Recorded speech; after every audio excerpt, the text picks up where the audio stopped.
আসসালামু আলাইকুম দর্শক বন্ধুরা, আশা করি সবাই ভালো আছেন, সুস্থ আছেন।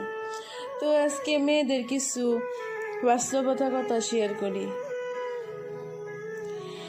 একটা মেয়ে বিয়ের পর তখনই সুখী হয় যখন তার স্বামী তাকে বুঝে, মূল্যায়ন করে, ভালোবেসে আগলে রাখে। পরিবারের অন্য মানুষগুলা যেমনি হোক না কেন, স্বামী ঠিক থাকলে মেয়েরা নুন পান্তা খেয়েও হ্যাপি থাকে। এই পৃথিবীর থেকে সবচেয়ে স্ট্রং তো সে, যে তার মনের ভিতরে দুঃখ কষ্টগুলো নিয়ে কিন্তু সকালে অভাব হাসি মুখে এমনি আচরণ করে যেন তার কিছুই হয়নি। এটাই এক মেয়ের বাস্তবতা।